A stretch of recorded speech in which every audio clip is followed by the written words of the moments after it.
Banning travel and expelling ambassadors. Right now, Malaysia and North Korea are caught up in a diplomatic tit-for-tat over a controversial murder investigation. I'm Femi Okay. I'm Malika Bilal. Today we look at how the killing of a man believed to be the estranged half-brother of North Korea's leader is impacting the country's relations.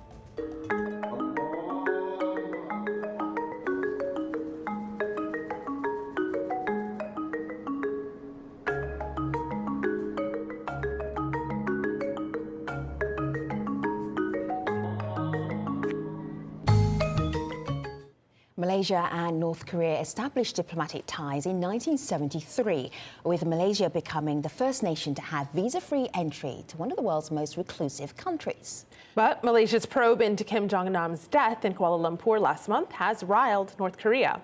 Pyongyang has openly criticized the investigation, disputing the cause of death and whether the man killed was, in fact, Kim Jong-nam. The diplomatic dispute has gotten personal. North Korea won't let the 9 Malaysians living there leave, and Kuala Lumpur is doing the same with the hundreds of North Koreans in Malaysia. Malaysian Prime Minister Najib Razak initially accused the North Korean government of holding his citizens, I'm going to quote him here, hostage. But in an attempt to ease concerns, he has since said the countries will come to resolution. To help us talk about all of this, we have Prasanth Parameswaran. He is the associate editor at the current affairs magazine The Diplomat, based in Washington, D.C. Dennis Ignatius is a political commentator coming to us from Kuala Lumpur. In Bangkok, Thailand, Andre Abrahamian. He's a research fellow with Australia's Macquarie University. We also reached out to the United Nations mission in North Korea and Malaysia's Ministry of Foreign Affairs, as well as the North Korean embassy in London, but we didn't hear back from any of them. Gentlemen, it's good to have you, though. Welcome. Let me share a headline with all of you. Suspects wipe toxin on face of Kim Jong-un's half-brother, Malaysian police say. Dennis, in all of your extensive career as a diplomat, would you ever expect to see a headline like that come out of Malaysia? I think it was an amazing thing, something that nobody expected, not in Malaysia, not given the good relations that we've had with North Korea. So it was very surprising for us. What do we know for sure? Well, the investigation, as you know, is already well underway. We know that there were 2 people who applied the toxins to his face. They have now been charged with murder.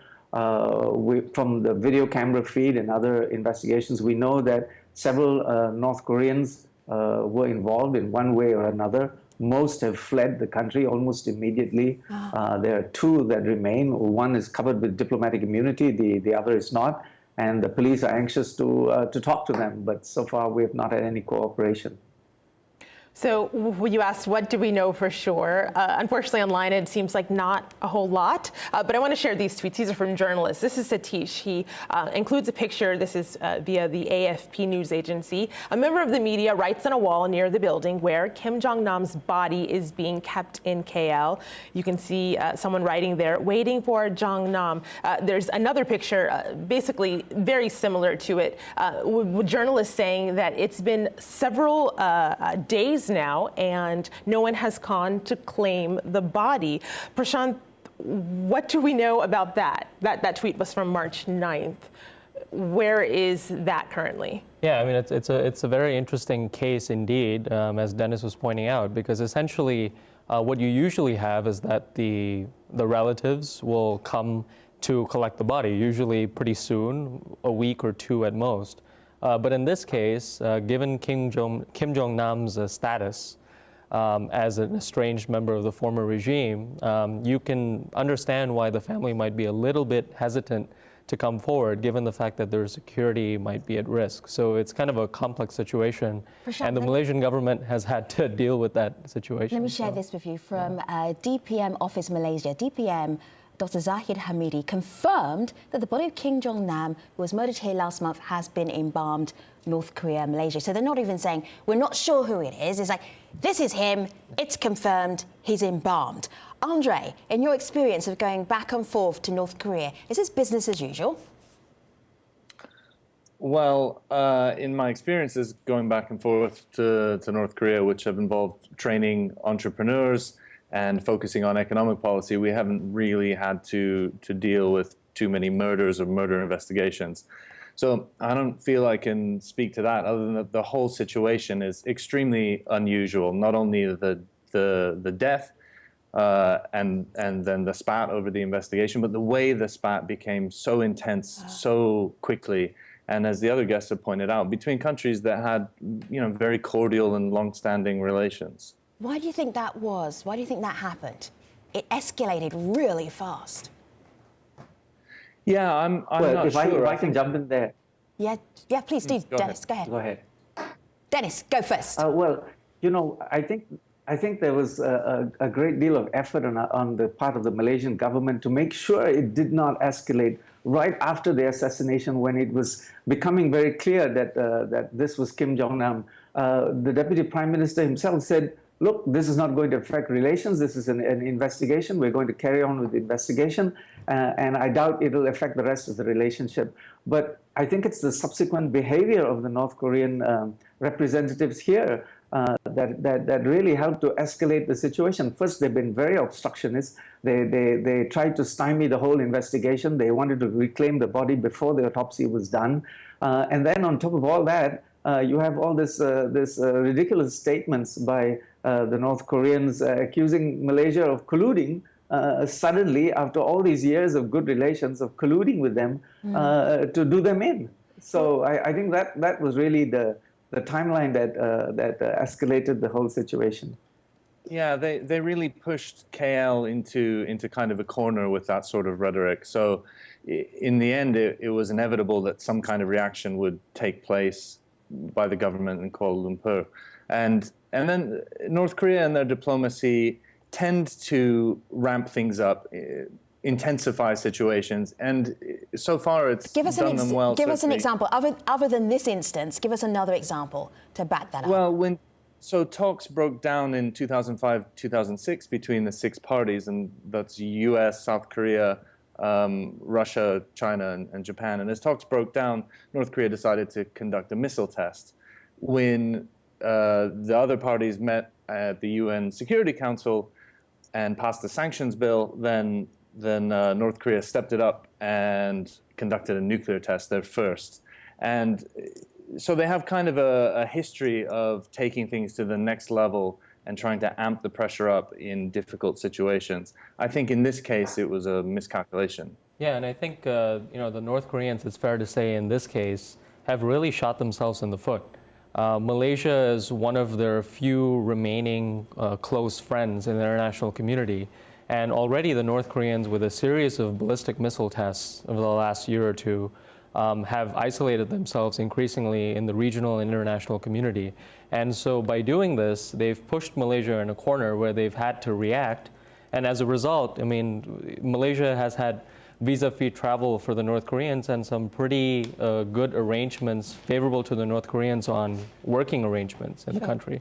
And now they've had to relook that, and that's going to affect North Korea more so than it's going to affect Malaysia. So. Interesting comment here from the Korean Jurist Committee. It says the biggest responsibility for his death, the man who they are not actually saying was Kim Jong-nam, excuse me, is saying the biggest responsibility for his death rests with the government of Malaysia as the citizens of DPRK died in its land. Dennis? It's Malaysia's fault. They're responsible. I think that's laughable. I think that's laughable for them to carry out an assassination on Malaysian soil and then to say that we are responsible is just bizarre. It's just absolutely bizarre. And absolutely, and the suggestion, for example, that the North Koreans have been floating around that this is kind of a U.S.-South Korea plot against North Korea is consistent with what they've always said whenever there's any sort of provocation against them. But nonetheless, it looks particularly absurd in this case because none of the facts match up. I mean, why would the United States and South Korea choose to embroil themselves in the assassination of an estranged member of the regime? And why would the Malaysian government be complicit in an incident that is totally distracting? These are two good questions. I know just a person to ask those questions to. We've got Dermot Hudson. He's just joining us. He's an official delegate for the Korean Friendship Association in the UK.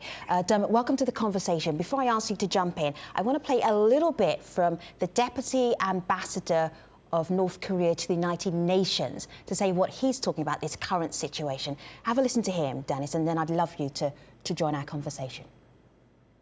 From A to Z, this case is the product of reckless moves of the United States and South Korean authority aimed to meet the dangerous political purpose to tarnish the image of the dignified DPRK and bring down the social system in it. The case of Kim Jong-nam's death of the DPR, the citizens, has not yet been clearly identified, but the United States and the South Korean authority are groundlessly blaming the DPRK. So, Dermot, it is the fault of South Korea and the United States that a citizen who Malaysia police are saying is Kim Jong-nam was murdered in a Malaysian airport. And you say what? Well, I mean, first of all, the Korean Friendship Association strongly rejects the assumptions that have been made about this case and the rumours, speculations and conjectures that have been spread. There has been the only identification of the DPRK citizen is that he's Kim Chol, the holder of a DPRK diplomatic passport. And, you know, there's a lot of talk about killing and assassination. This is totally unproven. The Malaysian authorities stated initially that he had died from a heart attack, and they publicly put out this on the media by a notice of the Malaysian police. So, Dermot, the connection that goes back to changed. The connection going back to South Korea and the United States. That's what the Deputy Ambassador to the UN for North Korea was saying. The connection to South Korea and the United States is what? Well, I mean, the aim of the US and South Korea is to smear the DPRK, to demonise the DPRK, to try and link it with a terrorist incident so that they can put the DPRK onto the list of so-called state sponsors of terrorism. It's done to, as the Deputy Ambassador of the DPRK to the UN said, it is done to try and bring down the socialist system of the DPRK to effect regime change. Now, it's quite regrettable that Malaysia appears to have got caught up in this conspiracy. So I hear what you're saying there. I want to bring in this voice from someone on Twitter who calls this relationship a screwed up diplomacy. That's the right word to describe Malaysia-North Korea relationship. Kim Jong-un, this person says, gave a middle finger salute to Malaysia. So that's on one hand. On the other hand, we actually got a video comment from someone who says something similar to what you were saying, Dermot. This is Ulrich out of Copenhagen. Here's what he had to say. The murder of this person named Kim Jong-nam was planned by the North Koreans, but I'm quite sure that other people must be behind this, other nations, just to make it look even worse for the Democratic People's Republic of Korea. It's sad that we have to discuss those sad things every time, because in North Korea you have many good things that you've never seen. I just came back here from a month ago, and I was surprised to see how bright the future looks for the North Koreans. So, Andre, he's really picking up on that theme that Dermot had about a smear against North Korea. What do you have to say to that? Well, I don't know about a smear. I think first you kind of have to admit that if the man that was killed is not Kim Jong-nam, he looks exactly like him. There is video of the event in KL Airport, and he has the same, face and body and male pattern baldness. So if you can't admit that starting point, it's difficult to know where to go. In terms of pressure that South Korea and the US might be employing now, they can go to not only Malaysia, but also Indonesia and Vietnam, other neighboring countries, and say, look at what happened here. These are not trustworthy partners. So in that sense, I think it'll be interesting and important for us to see if this spat spills beyond Malaysia's borders and it affects DPRK's relations with other countries in the region. And just to add to what Andre said, I mean, there is this consistent pattern with North Korea that's been going on for decades where it accuses other countries of isolating it, but it does a pretty good job of isolating itself already. I mean, this incident is a perfect example of that. Even leaving aside the details of the case, the way that the North Koreans have handled the situation has essentially, like Dennis mentioned, backed Malaysia into a corner. And essentially an issue that could have been resolved cordially between the two governments has spilled over into a big public controversy, such that Malaysian citizens are questioning why their government has such a close relationship with North Korea, and that doesn't bode well for Pyongyang. What gets lost in this situation diplomatically between the two countries? Well, I think what gets lost is the fact that, first, there wasn't a lot of awareness to start with among Malaysians in general about the extent of the relationship between Malaysia and North Korea. And now the awareness has come at a point where it's a negative perception about the relationship. There's not the appreciation for the people-to-people linkages that Andre is familiar with, the cultural linkages, the economic relationship. Now all Malaysians see is the fact that, you know, this guy was murdered in an airport using a deadly substance, chemical weapons that are outlawed by international conventions. And that raises a whole load of questions, not just from Malaysia, but its international reputation. And that's a very bad start if you're basing your basic knowledge on North Korea. So you mentioned the Malaysians are now questioning these relations. I totally disagree with that analysis that's been Dermot, I figured you would, so I was going to go to you with this, but go ahead.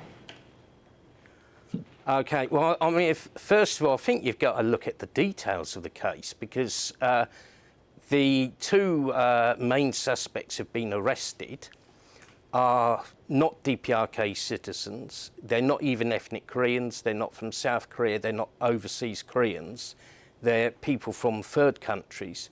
Absolutely no connections with the DPRK, although some media have said that they have indeed actually, both of them, visited South Korea, demonstrating some kind of link with South Korea. And the whole idea of assassination by VX nerve agent is just rubbish. So, I mean, Dermot, if that let's been move beyond deployed, that. I'm just wondering who loses in this diplomatic spat. Even if you debate the circumstances, what about where we are right now? What about that diplomatic relationship between North Korea and Malaysia? What's your take on that? Well, I mean, I think you're asking a very good question. I think we do have to look at who gains and who loses from this, and clearly the US and South Korea are gaining from this incident because they are using it to smear and damage the reputation of the DPRK. There's even talk of more sanctions, as said earlier, talk of putting the DPRK back onto the terrorism list, this kind of thing. So you can see that very clearly. I think that the US have manipulated this for their own ends. So, Dermot, you were answering the question, where are we right now? But wait a minute. I want to give an answer. I want to give an answer to that, because where are we right now? This is from a Malaysian. Malaysian citizens are barred from leaving North Korea and are now in, as this person says, in an international hostage crisis. Hashtag pray for Malaysia.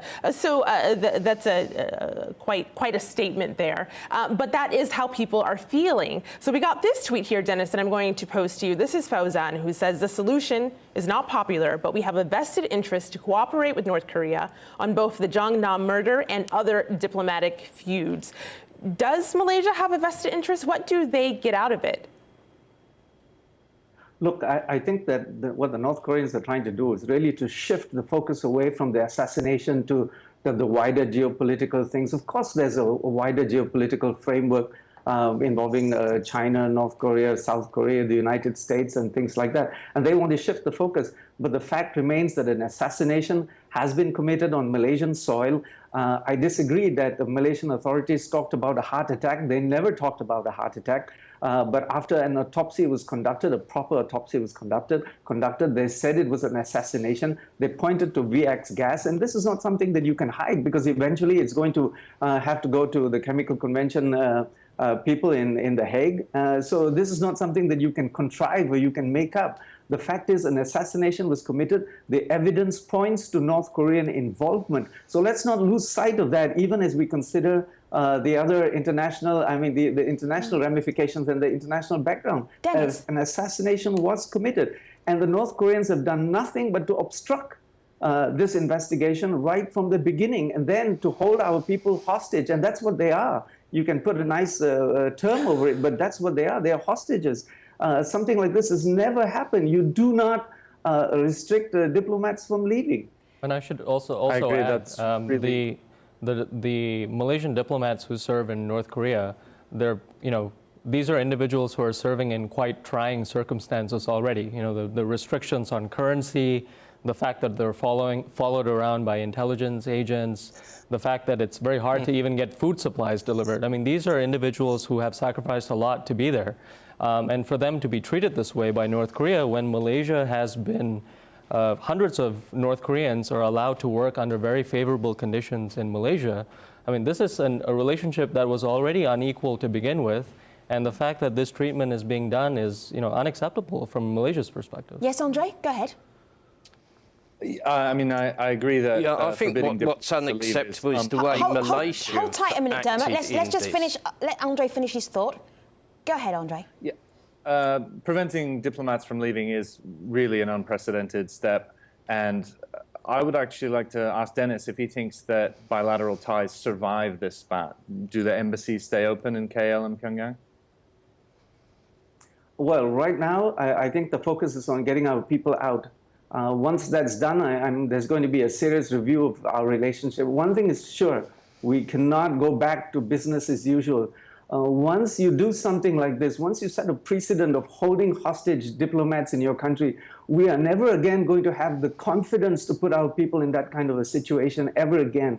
So I don't see the embassy the Malaysian embassy in Pyongyang will continue for too long after this. I don't think we will sever relations. But I think the relationship will never go back to it was before. And certainly the North Koreans are going to find that they're going to have far less freedom to move around. Look, we've accommodated the North Koreans in a way that few countries have ever accommodated them. We've almost to the point of being indulgent of them. Which other country gives them visa-free travel? Which other country allows them to come and settle here under the Malaysia My Second Home program, enroll in students and private businessmen? I mean, we know there's no private businessmen. I'm sorry, Dermot, I don't care what you say, but there's no such thing as a private enterprise in North Korea. Every single North Korean that comes out is an agent of the North Korean government. So actually, we're not going to go back to that.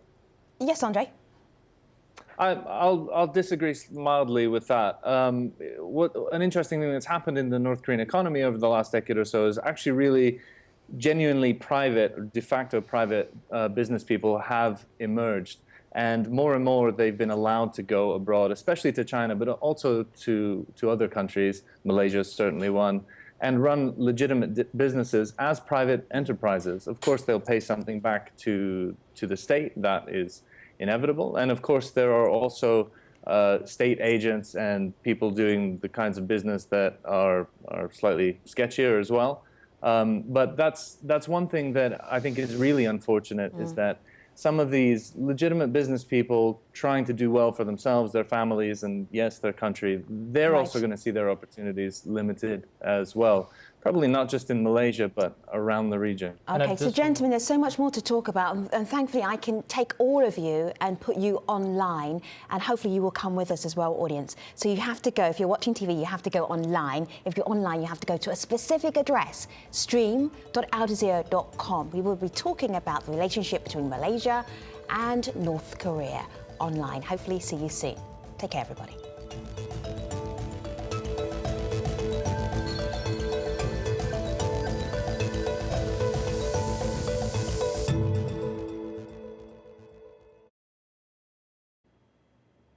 Hello, everybody. Welcome to our online post show. We've been examining the relations between North Korea and Malaysia following the murder of Kim Jong-nam. I want to get right back to it. Dermot, you heard Dennis and Andre and Prasanth talking about this really solid relationship that Malaysia has had with North Korea, and them not thinking that it might survive this in the same fashion as it's been going on for the last couple of decades. Your thought is what about that? Well, I mean, first of all, you know, the Malaysian diplomats haven't been taken hostage.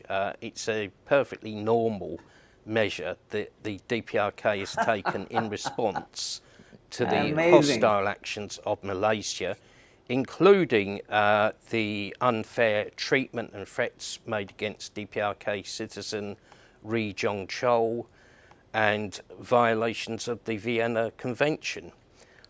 Now, referring directly to the question about relations between Malaysia am I right in thinking Ri DPRK, Jong-chol is the ambassador from North Korea who was based in Malaysia? Is that correct? No, he was a DPRK citizen living and working in Malaysia, who was arrested by the Malaysian authorities the Vienna and Convention you're talking due about. to insufficient evidence. Sorry? Dennis, go I'd ahead. like to know what violation of the Vienna Convention are you talking about? Well, I mean, several violations. I mean, the whole handling of this case by Malaysia. Well, give me a specific example of a violation of the Vienna Convention, bad. please. Well, I mean, you sent out an arrest warrant for a DPRK diplomat. Dermot, I tell you, Dermot, the trouble I have with what you're bringing up is that the Korean Friendship Association is a cultural organisation, and you're talking about diplomacy and politics, and I'm wondering where your sources are coming from. Well, I mean, I've read all the KCNA articles on this case, so and you've I've just been been reading about the it. Vienna All right, so you're Convention arguing this based on afternoon. reading and not actual solid sources. Let me just go back to Malika. Malika, what do you have online? So this is taking it back to the death and the person behind really all of these headlines. This is Arjun, who says the killers of Kim Jong-nam chose theatrics over efficiency. It probably was a message or a conspiracy or both. We see lots of tweets like this kind of floating around here, Prasanth. What do you make of it? The timing, who he was, that he was clearly important enough to for lack of a better word, die in this way, because whether you want to call it an assassination or not is disputed. But tell us about the person behind this. Yeah, I mean, well, it looks like something out of a spy blockbuster movie. I mean, it's got all the ingredients. And I think that's one of the things that makes this a very complicated case, because if you talk to any person who is familiar with how North Koreans conduct assassinations, this doesn't quite fit the pattern. How many people have that very precise knowledge? Well, I think you might be able to go 4 or 5 at least who have written online about this. And those individuals would say, I mean, they're quite perplexed too. I mean, there are some of these details in the case. There's actually here in the Washington Post a not that short history of North Korean assassinations and attempts. And there's actually a number of them going back to the 1960s. Yep. Exactly. But what about this man? This man, he is important. He's an important member of the ruling family. The strange life and sudden death of North Korean exile Kim Jong-nam. Dennis, what do you know about him? Well, we know that he fell out of favor and that he's been living in exile in China. He used to come to Malaysia very frequently when his cousin, the son of Jong Taek's son, Song Taek, who was a very powerful man in the North Korean regime. But after Song Taek was assassinated, was executed by Kim Jong-un, the ambassador here was recalled and also executed. So after that, he stopped coming for a while and then started coming back again. The police, by the way, have identified him as Kim Jong-nam using information, fingerprints that they will not say where it came from. But again, they have identified, they've made a positive identification. Well, I So think this they is need not to say where it John came Doe. from, don't they? Well, and I should just add, I mean, Well, of course they will. The North Of course Koreans, they will. the North Koreans have, protested as usual and said the Malaysians haven't released details into the investigation as to how they identified the body. There's no evidence. Well, there's reasons why the Malaysians are not releasing this information. It's because there are security risks involved, and given North Korea's pattern of compromising these investigations and the individuals involved in them, it's a very tough line Did between Malaysia conducting handle a this normal. badly? I mean, I don't know how you Well, handle why somebody can't they being be murdered in straight? the airport, but did Malaysia handle this situation badly? Are there missteps? I think given the corner that they were put in, I think they handle it very well. In fact, the Malaysians have now proceeded on to, and Najib, as you pointed out, the Prime Minister of Malaysia, has now moved on to say that, we need to enter into talks and the focus should be around the security of our citizens and trying to de-escalate the situation. Whereas the North Koreans, with their rhetoric initially, were escalating it. And so the fact that we've ended up at this place, I think... And still are. Yep, and still are, exactly. I'm curious as to why this is happening right now. So as your takeaway from this conversation, guests, I'm going to ask you all to give us your analysis of why is this happening right now, Dermot?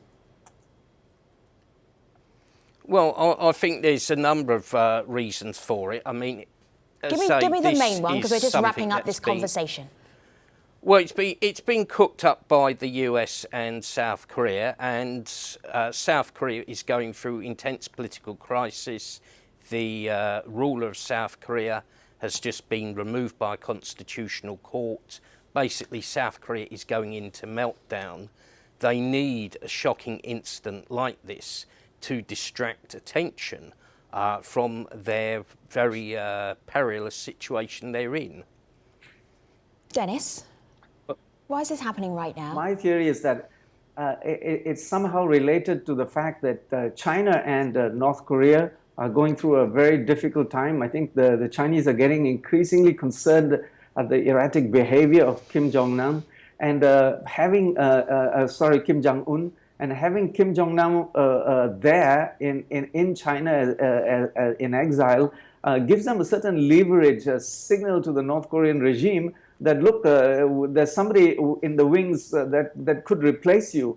And I think that the young guy in Pyongyang is getting very nervous about his own continuity in office, his own security.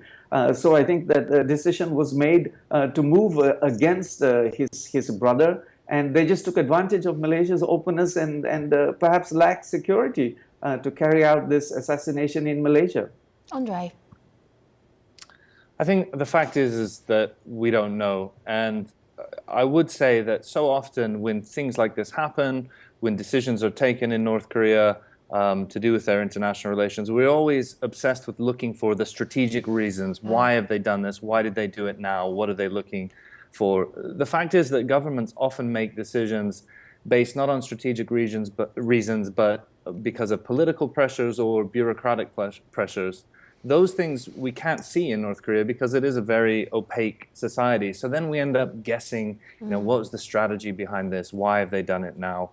And frankly, it's often just a guessing game. That's a very eloquent, I have no clue. Andre, thank you for that. It was very honest of you. Prasanth, what would you say? Should we extrapolate from this, or should we just go, it happens, move on? Well, I think it's more opportunistic than strategic. But I think the broader point to keep in mind here is that you have a regime that's losing a lot of legitimacy.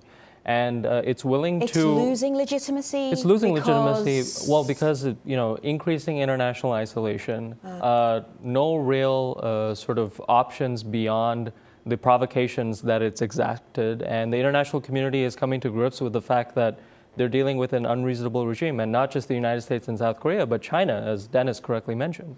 And so when you have a regime like this, it's going to be willing to take much greater risks to make sure that it prevents certain opponents from gaining legitimacy relative to the regime. And I think this is another instance of the North Koreans willing to take great risks to severe existing diplomatic relationships that they have because they care about their narrow regime interests. And Malaysia is a sad casualty of this, but I'm sure that other countries will be too in the near future, because the big message to send to countries that still have relations with North Korea is, well, whatever benefits you may be getting, however small, the costs are much higher and the risks are much higher. And so watch out. I mean, that's the message that the North Koreans are sending out. It's a very challenging conversation to have online and using our online community, because North Korea is a difficult country to connect with on social media. What are you seeing for this conversation? I'll wrap up with this tweet from Jerome Taylor, who says, so basically, Malaysia and North Korea are now effectively holding each other's citizens hostage. Diplomacy in 2017 just got even weirder. Gentlemen, thank you for your time this afternoon. Really appreciate it. Take care.